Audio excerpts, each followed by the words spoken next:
정치부 이충재 기자. 네, 정치인들 부탁 한마디면 내가 도와주겠다 라면서 발벗고 나서는 분들 참 많은데요.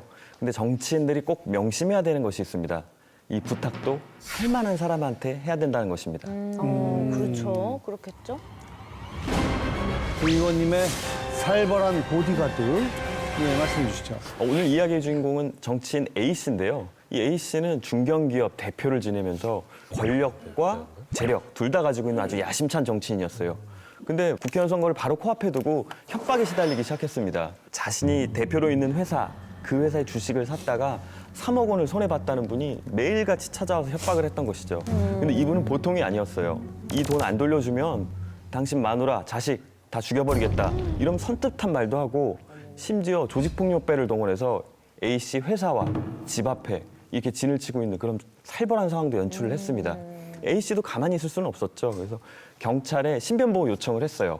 근데 경찰에서는 정황상 도와주기 어렵다라는 답변만 했습니다.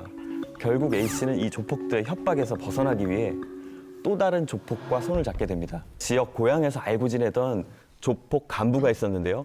이분에게 경호를 갖다 부탁한 것이죠. 근데 이 조폭 간부 입장에선 이렇게 유력 정치인이? 그러니까 덥석 물었죠. 정예조 직원 20명을 아주 밀착 마크 시켜줍니다. 그러던 어느 날 밤 이 A씨가 이 조직원 20명과 함께 귀가를 하고 있었죠. 근데 때마침 집 앞에 그 협박범과 조폭들이 같이 진을 치고 있었습니다. 바로 집 앞에선 이제 뭐 혈투의 장이 벌어졌죠. A씨는 그 장면을 보고 겁에 질려서 차에서 내려서 도망을 갔습니다. 근데 이 주먹간에 어느 정도 매듭이 지어졌으면 다행인데 그 다음 날 이 A씨는 청천벽력 같은 소리를 듣게 됩니다. 바로 자기를 경호하던 이 조폭 한 명이 상대 조폭을 칼로 찔렀다라는 것이었죠. 그리고 보고를 받기를 칼에 찔린 사람이 죽기라도 하면 정황상 형님이 살인교사 혐의에서 벗어나기 어렵습니다. 이런 이야기를 듣게 됩니다. 근데 A씨는 지금 바로 코앞에 선거를 앞두고 있는데 이런 일까지 벌어지면 뭐 국회의원 출마는 뭐 할 수도 없는 상황이었죠. 그때 협박범이 찾아왔습니다. 지금 우리 애가 칼에 찔려서 거의 반 죽어 있는데 사건화하지 않을 테니 20억을 내놔라.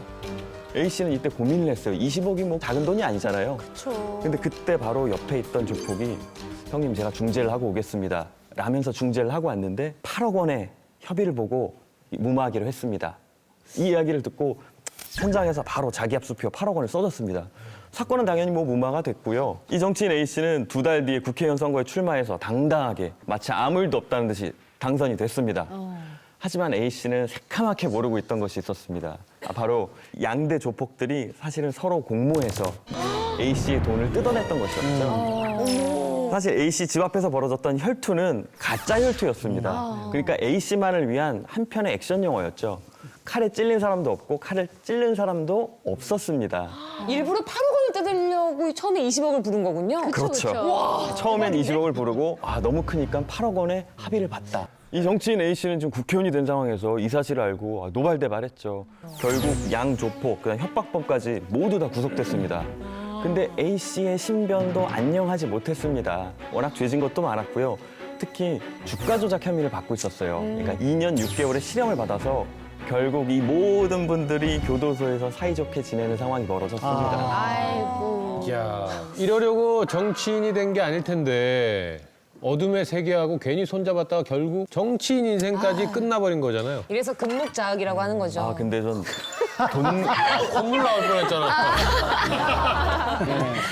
근데 이 돈과 권력의 힘은 정말 무서운 것 같아요. 이분은 A씨는 돈과 권력 둘 다 가지고 있다 보니까 현재는 잘 살고 계세요. 현재 자신의 고향 지역에서 국회의원에 준하는 공직 생활을 하고 있는데 지역에서는 여전히 뭐 거물 정치인으로 통하고 있습니다.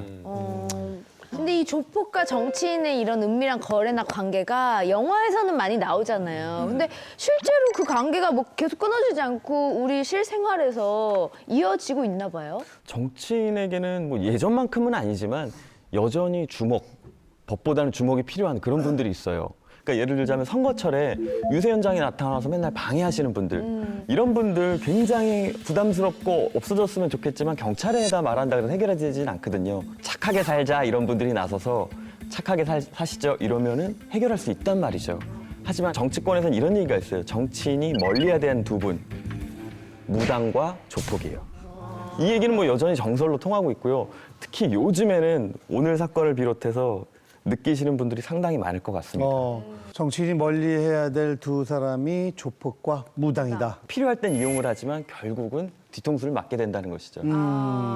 옛날부터 무당도 포함됐던 거예요? 예. 아니면 무당이 좌지우지하게 되니까요. 그렇죠, 그렇죠. 맞다. 알겠습니다. 주위에서 혹시 뭐 조폭까지는 아니지만 그래도 내가 어려울 때 이렇게 딱 두 팔 걷어붙이고 도와주는 사람이 있나요? 저희보다는 아무래도 그래도 감자골이신 김수용 씨가 맞습니다. 그죠? 저는 뭐 감자골 샘방, 김용만 씨, 김국 씨, 박수홍 씨, 뭐 도와줘 그럼 서로 도와주시죠. 뭐 교류가 그렇게 많지 않은 걸로 알고 있는데요. 눈치채셨어요?